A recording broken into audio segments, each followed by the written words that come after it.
دوری که در او آمدن و رفتن ماست، آن را نه نهایت نه بدایت پیداست. کس هیچ نگفتن زین معنی راست، که این آمدن از کجا و رفتن به کجاست. محمود جان واحدов، هنرمند تئاتر و кино، راوی، هنرپیشه خلقی تاجیکستان، دورنده جایزه دولتی به نام رودکی، سنه 10 اکتبر سال 1939 به دنیا آمده است. ختم کرده دانشکده دولتی صنعت تئاتری به نام لوناچرسکی شهر مسکو بوده. مدت در تئاتر موسیقی مسکه شهر خوجند کار کرده.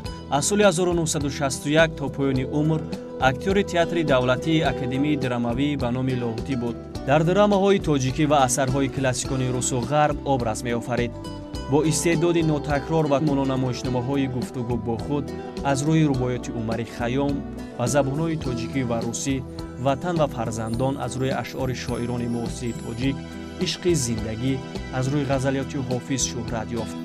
در فیلم‌های تاجیکی زمرد، حسن عرابکش، جورا سرکار، داستان رستم، ستاره در تیره شب، اسرار گذرگاه ابراز آفریده. ثابت ساخت که همه موارد برای دریافت در و گوهر از بهر بیکران هنر قادر است.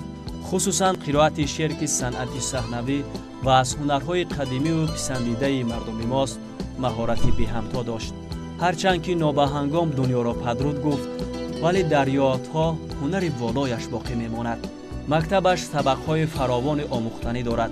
فیلم تلویزیونی راه به درازای عمر سال 1979 به حیات و فعالیت محمود جان واحدов بخشیده شده است.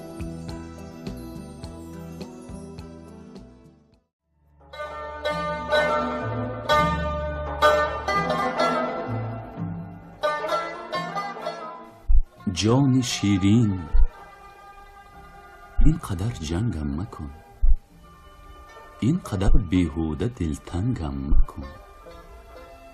گشته گشته در سفر باز آمدم، باز در نزدت به پرواز آمدم.